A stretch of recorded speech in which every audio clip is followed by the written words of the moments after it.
हमारे संवाददाता अनुराग भी जुड़े हुए हैं लखनऊ से, उनके साथ कुछ व्यापार जगत से जुड़े लोग भी हैं। जरा उनसे जानते हैं कि अब 11 बजे बजट पेश होगा, तो उस बजट पेश होने के ठीक पहले क्या उम्मीदें उन लोगों की हैं जिसकी चर्चा हम लोग कर रहे हैं, क्योंकि यहीं से एक मजबूत अर्थव्यवस्था की नींव समझ में आ पाएगी। जरा बताइए अनुराग, बात कीजिए उन लोगों से, क्या उम्मीदें हैं? अब कुछ समय ही बचा है बजट पेश होने में।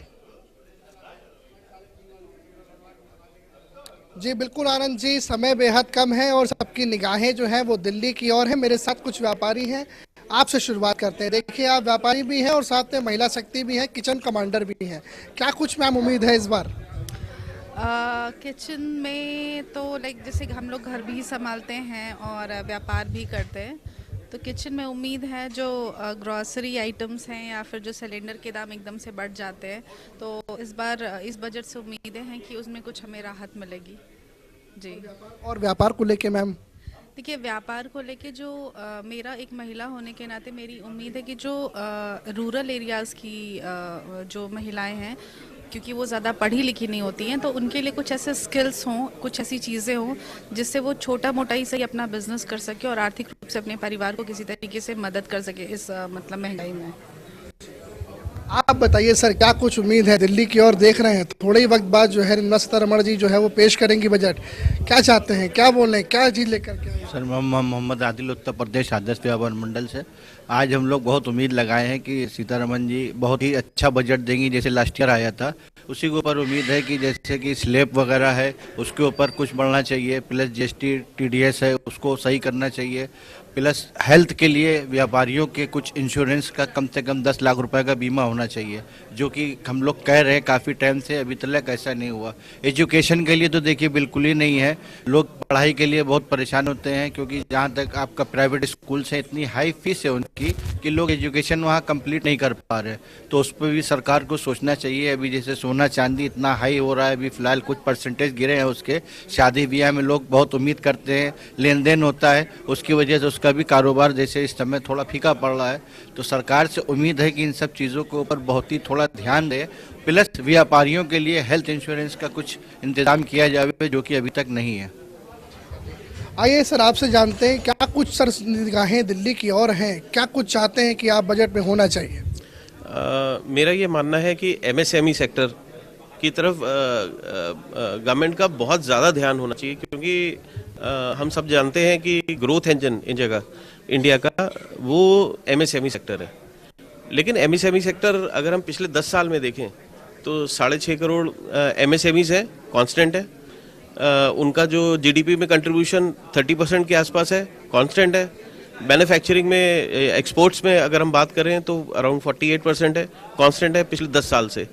इसमें बढ़त क्यों नहीं मिल रही, ये समझना बहुत ज़रूरी है, क्योंकि हमारे पास 6.5 करोड़ में सबसे ज़्यादा माइक्रो सेगमेंट है 90%। इसके ऊपर फोकस करना गवर्नमेंट का बहुत ज़रूरी है।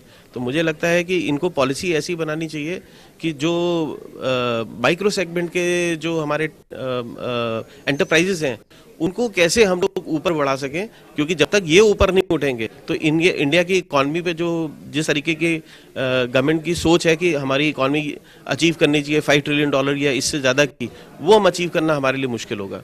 दूसरी चीज़ है income tax. Income tax basically पिछली बार काफ़ी कुछ रिलीफ मिला, लेकिन वो पूरा अपने आप में नहीं था। तो मेरा ये मानना है कि कम से कम 12 लाख तक इन्फ्लेशन को ध्यान में रख के 12 लाख तक बिल्कुल इनकम टैक्स फ्री होना चाहिए, इनकम टैक्स एप्लीकेबल नहीं होना चाहिए। और अदर स्लैब्स में भी चेंजेस आए, जो 24 लाख से हमारा जो हाईएस्ट स्लैब शुरू होता है उसमें बढ़ोतरी होनी चाहिए, वो और ऊपर ले जाना चाहिए। ये मैं इसलिए बोल रहा हूँ कि इसकी वजह से सरप्लस इनकम लोगों के पास आएगी। हमारी कंजम्पशन बेस्ड इकॉनमी है, तो जब तक लोगों के पास सरप्लस पैसा नहीं होगा वो खर्चा नहीं करेंगे, जो खर्चा नहीं करेंगे तो हमारी इकॉनमी पे उसका इफेक्ट नहीं आएगा।